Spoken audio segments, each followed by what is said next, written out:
Welcome to day one of our environmental science lab.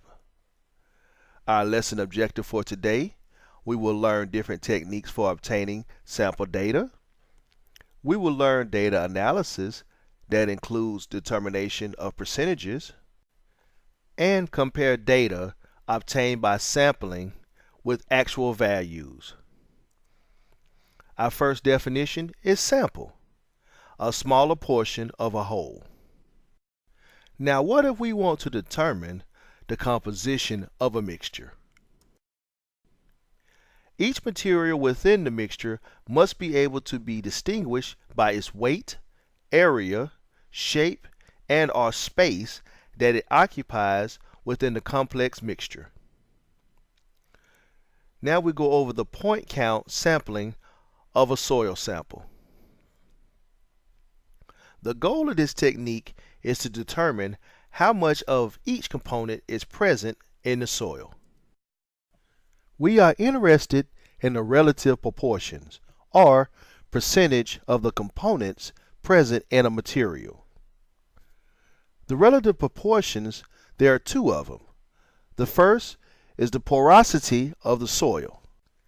This technique ignores the sand, silt, and clay. The second one is the textural analysis. This one ignores the pore space in the sample. Here's a representation of a soil sample. We're going to practice our two techniques. First, we have to understand that the large pink circles are sand grains. The blue squares, they're silt grains. The yellow triangles, they're clay grains. And the white spaces are the empty voids. Here we have our sample. We're going to place 100 random dots across the sample, and we're going to see how the dots land.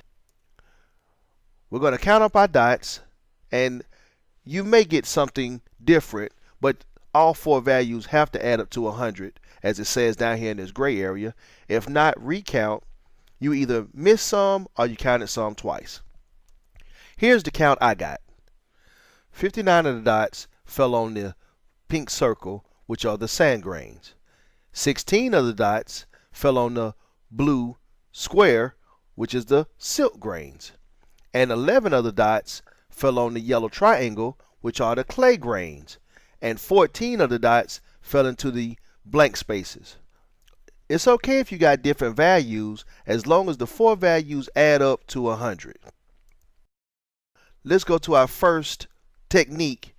Let's find the porosity of the soil. This is the one again that ignores the sand, silt, and clay. So since we're ignoring the sand, silt, and clay, we only going to need this last value that are in the void or the white spaces, which is 14. Porosity is simply the percent of the voids relative to all the counts. So the void count is 14. 14 out of 100 is 14%. So porosity is 14% of this sample. Now let's move on to our second technique, which is the textural analysis. This ignores the pore space.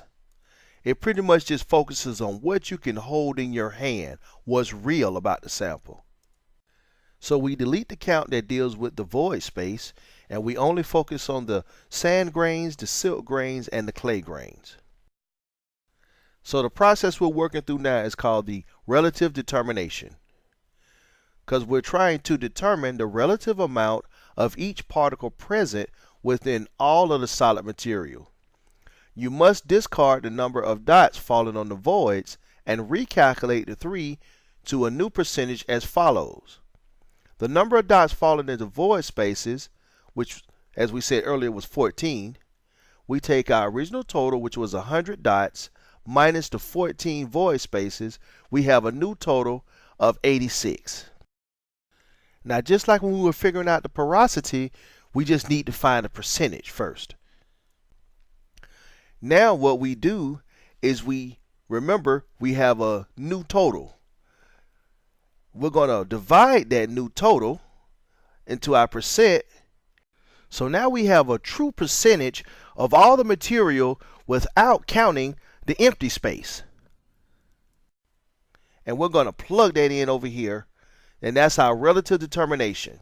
So in our soil sample, 69% is sand, 19% is silt, and 13% is clay.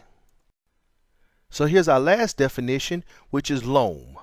Loam is the range for the best soil for growing crops.